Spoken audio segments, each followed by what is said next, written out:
My name's Anna.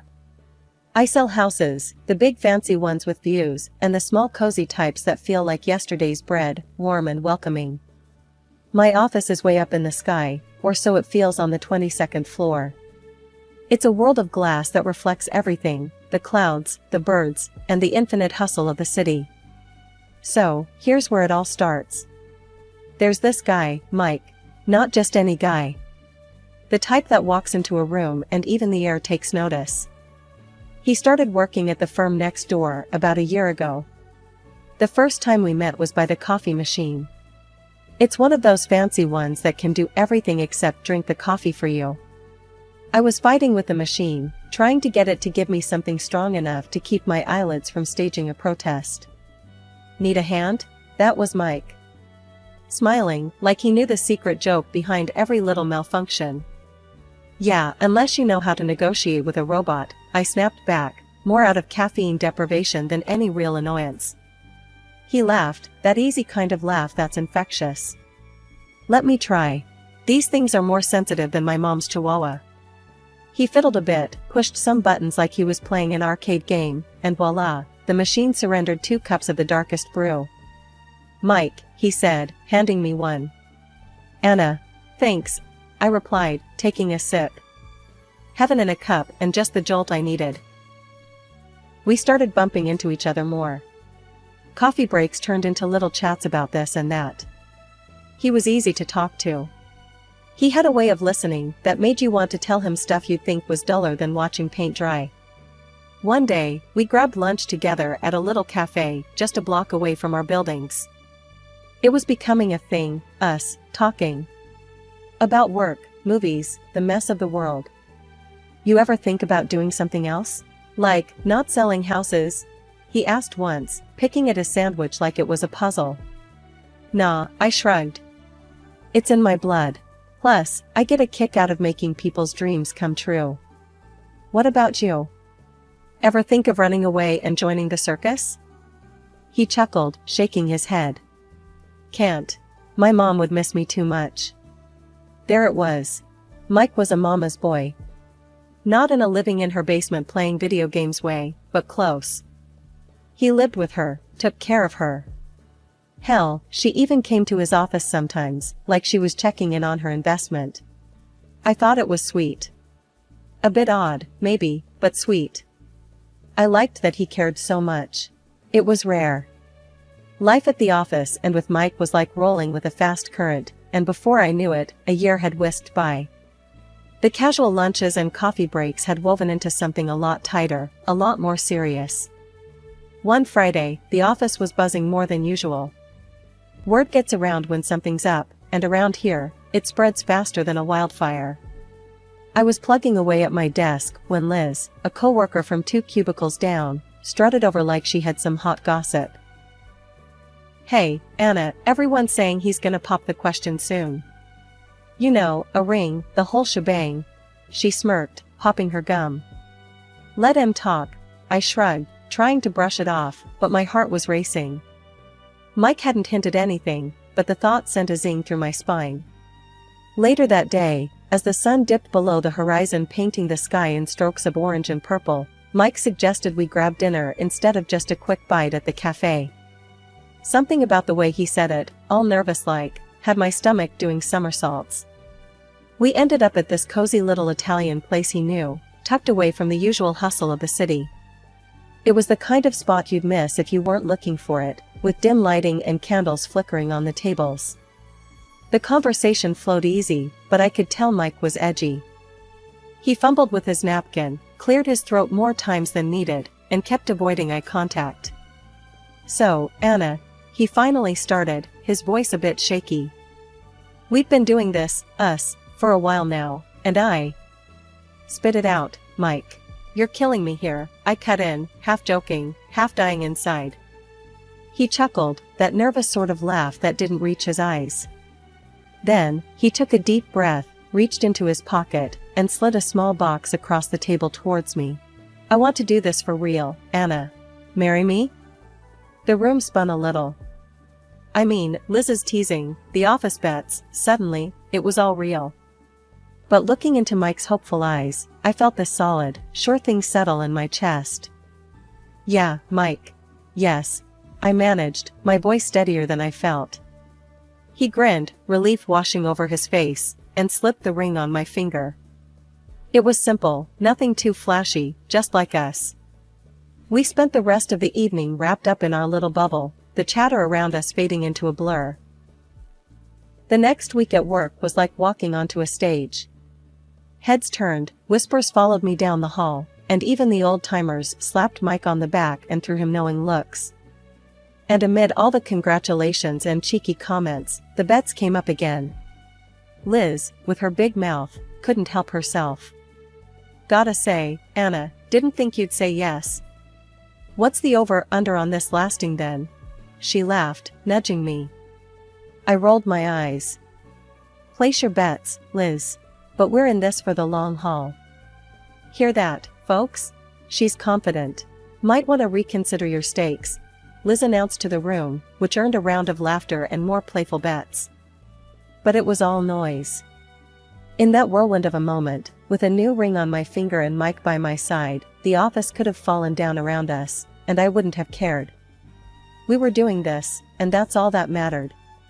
Our wedding was nothing fancy, just close friends and family in a small garden downtown.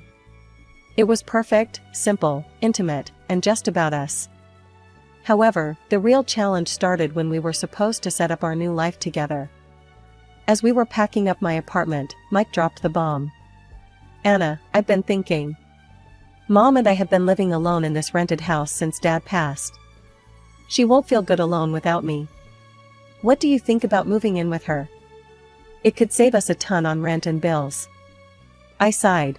It wasn't what I wanted, but how could I say no? He was right, his mom had been alone a lot. "Okay, let's give it a try," I conceded, trying to sound more upbeat than I felt. Moving day was a blur.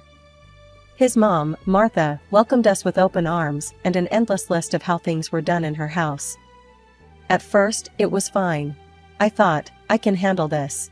It's temporary.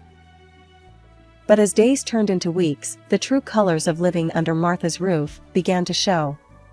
She had rules for everything, from how laundry should be done to how the groceries should be stored.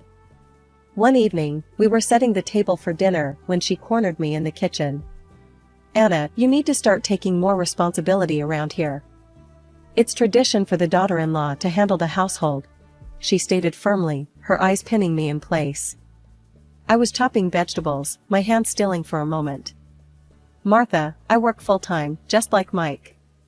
I'm happy to help, but we should split the chores equally." Mike walked in just then, and I looked to him for support. He was silent for a moment, then shrugged. "Mom's got a point, Anna. It's how she's always done things. Can't we just try it her way?" His words stung. I felt betrayed. How could he not see how unfair this was? 6 months in, the situation hadn't improved. If anything, it got worse. Martha started talking about moving to a bigger, more modern house. "Anna, you're in real estate. Start looking for something nice for us, a place where we can all live comfortably," she'd say, flipping through house listings. I tried to explain as gently as I could.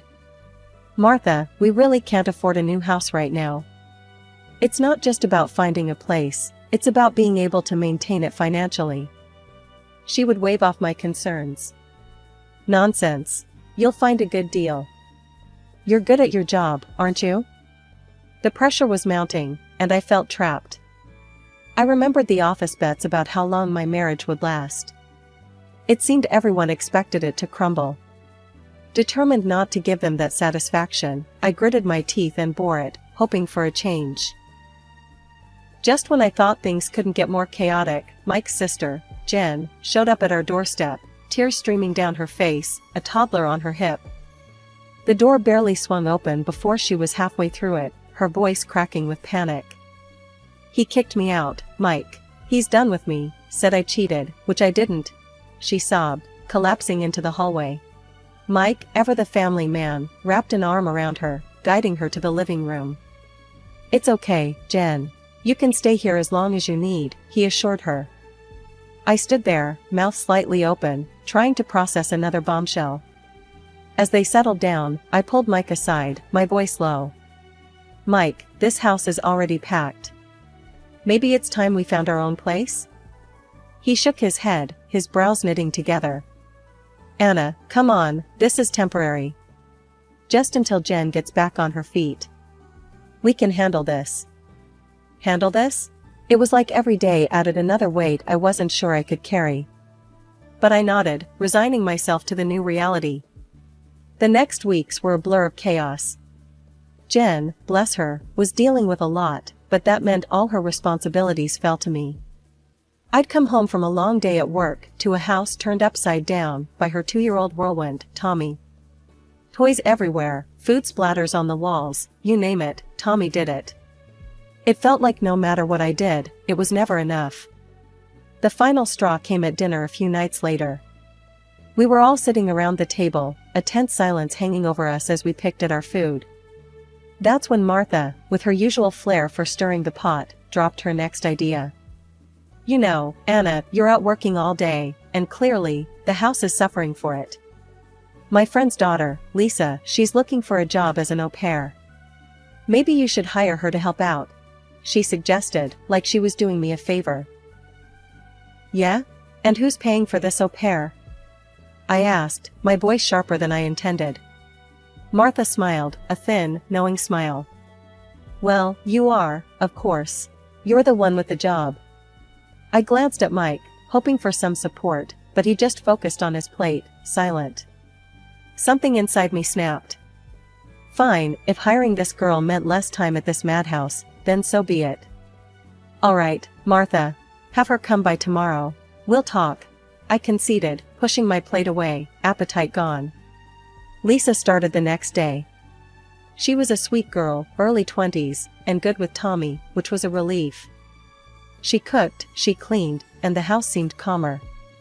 But it wasn't long before I noticed the giggles, the lingering look she shared with Mike when she thought I wasn't looking. One night, after I saw her touch his arm, laughing at something he said, I confronted him. "Do you think it's appropriate, the way Lisa acts around you?" I asked, my voice tight. Mike just chuckled, waving my concerns away like they were flies. "Anna, you're being ridiculous. She's just a kid, and I've known her since she was in diapers. Don't be jealous." Jealous? Was I? Or was it just the final wear down of living in a house where I felt more like an outsider than a family member? I shook my head, trying to push away the nagging doubts. "All right, Mike. If you say so," I replied, but the seed of unease had already been planted. Living in a crowded house with your in-laws is like walking on eggshells, you never know which step will crack. But worse than the thin ice was the creeping realization that things were amiss. At first, it was a 20 here, a 50 there. Small change, maybe misplaced. Then it was earrings, a bracelet my grandma gave me. That kind of stuff doesn't just walk away. One evening, after noticing my favorite watch was gone, I confronted Lisa, the au pair. "Lisa, have you seen a silver watch around? It's missing." She gave me a wide-eyed innocent look. "Oh no, Anna, I haven't seen anything. Maybe it's lost?" Enough was enough. I installed hidden cameras in my room, a desperate move for desperate times. I wasn't going to accuse anyone without proof. But what I found blew the lid off any petty theft. It was a Wednesday, the kind of day where you just can't face going home. I sat in a cafe, laptop open, pretending to work, but really, I was watching the live feed from the camera. What I saw crushed me. Jen, Mike's sister, snuck into our room. She went straight for the drawer where I kept my jewelry, her movements too practiced. My heart sank. Then, the door opened again, it was Mike and Lisa. They weren't just chatting. No, they were, together. On our bed. It felt like a punch to the gut. I sat there, the taste of my coffee turning bitter. Anger boiled up, but a cold, calculating part of me pushed it down. No, I wasn't going to storm home. I needed a plan. Over the next few days, I collected every shred of evidence. videos, times, everything. But revenge? That needed to be sweet, not hasty. One day, accidentally leaving my laptop open on a real estate listing was part of the play. It was a beautiful house, big yard, underpriced by half. Mike walked by, stopped, and stared at the screen. "What's this?" he asked, eyes lighting up. "Oh, just some listing I found." "Too bad we're not looking, huh?" I murmured, feigning disinterest. He grabbed the laptop, scrolling through the photos. "Are you kidding? This is perfect. Why wouldn't we look at this?" Martha came over, peering over his shoulder. "Oh, Mike. It's beautiful. Call them, now." Mike was practically bouncing as he dialed the number. "Hi, yes, I'm calling about the listing." "Yes, we want to put down a deposit." No need for a full check, we trust it's all good," he said, all but throwing our money at them. "Who's it going to be registered to?" I asked, my voice sweet as syrup. "Me, obviously. And you'll help with the payments, right?" He didn't even look at me as he spoke. "Of course," I replied, my smile hiding daggers. Everything was falling into place. Sitting back, I watched as they celebrated, oblivious to the storm that was about to hit. Mike, Martha, and Jen, they all thought they had won. But the game had just changed, and I was now playing for keeps. The ink was barely dry on the documents for the new house when Mike decided to throw a dinner that felt more like a victory lap than a family gathering. The entire crew was there, his mom, Martha, his sister, Jen, and yes, Lisa, who'd become too familiar in all the wrong ways. The dining room buzzed with a kind of giddy tension as I walked in, the air thick with smug satisfaction. Mike was grinning like a kid who'd just gotten away with stealing cookies. "All right, everyone, big news," Mike announced, standing at the head of the table with a glass of wine in hand. "We're moving into the new house next week. Mom, Jen, and, of course, Lisa here will be coming with me. Anna and well, Anna won't be joining us." Martha clapped her hands, almost bouncing in her chair. "Here are the divorce papers. I think Lisa suits my son better. You should leave here, right now." I took the envelope without a word, my hand steady as I pulled out the papers. I looked around the table, at their expectant faces, waiting for me to break, to make a scene. But I didn't give them the satisfaction. Instead, I signed each page, each signature a silent seal on my exit from this twisted soap opera. I stood up, my chair scraping back loudly in the quiet that followed. "Enjoy the house," I said, my tone even, a small smile playing on my lips. I walked out with my head held high, their laughter echoing behind me. They thought they'd won, but the game was far from over.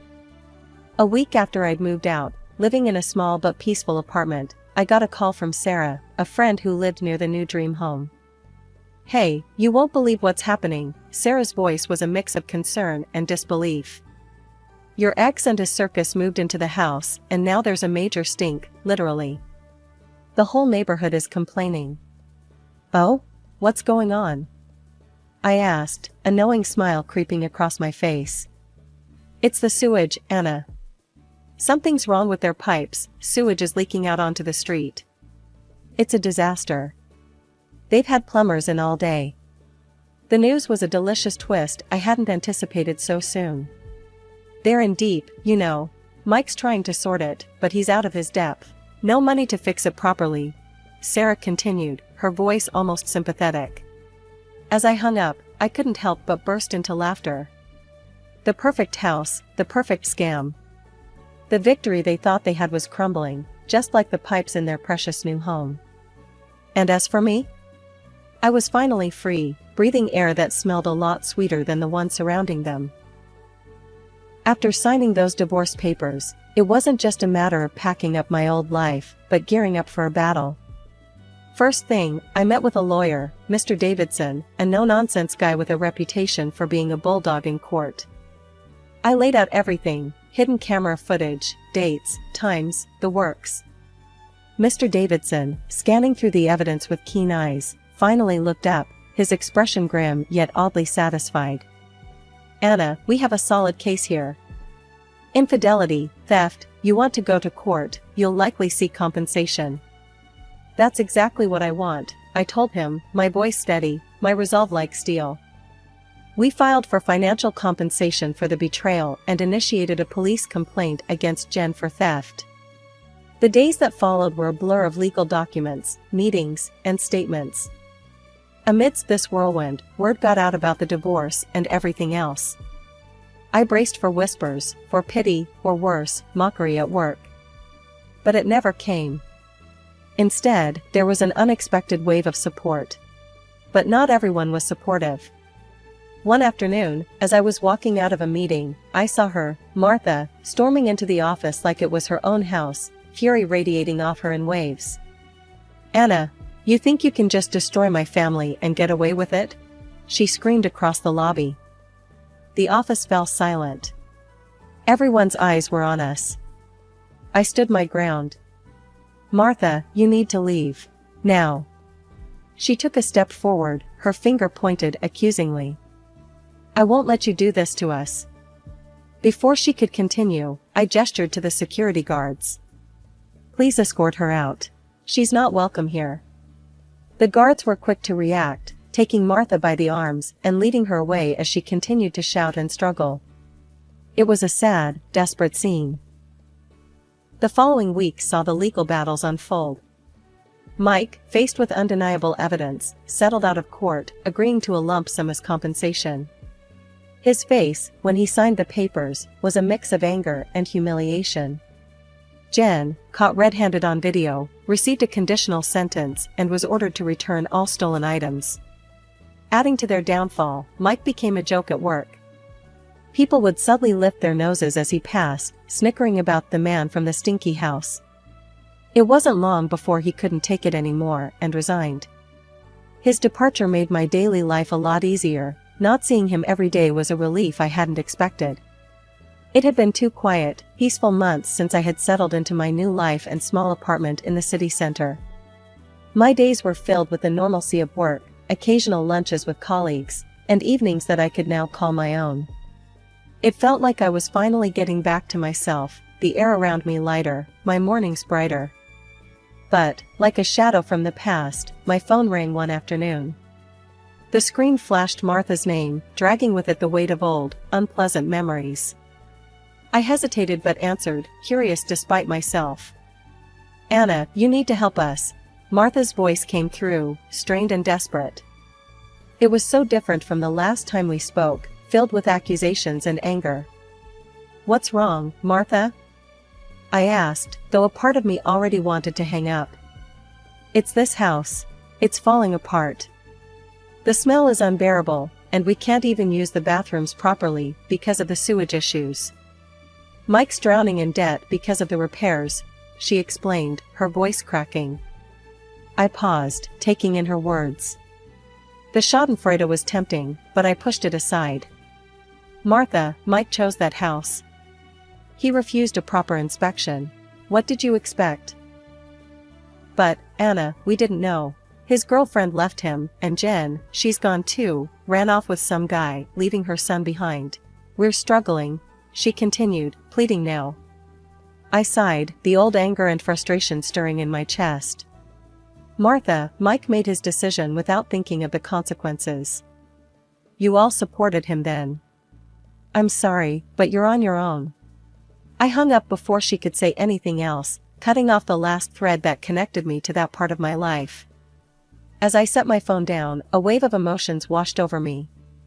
Pity, relief, liberation, it was a mix that left me both saddened and strangely empowered. I had moved on, literally and metaphorically.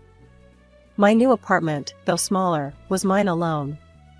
I decorated it to my taste, filled it with plants, and every corner of it was stamped with my presence, my independence. That evening, I stepped out onto my small balcony, overlooking the bustling city streets. The air was crisp, and the city lights flickered like distant stars. It was my city, my life. I had fought hard for this peace, and I intended to enjoy every bit of it. Never again, I whispered to myself, a promise hanging in the cool air. Never again will I let anyone control my life. I turned back inside, feeling the solid ground of my decisions beneath my feet. The apartment was quiet, a sanctuary from the world and its chaos. It was a fresh start, a new chapter that I was writing on my own terms.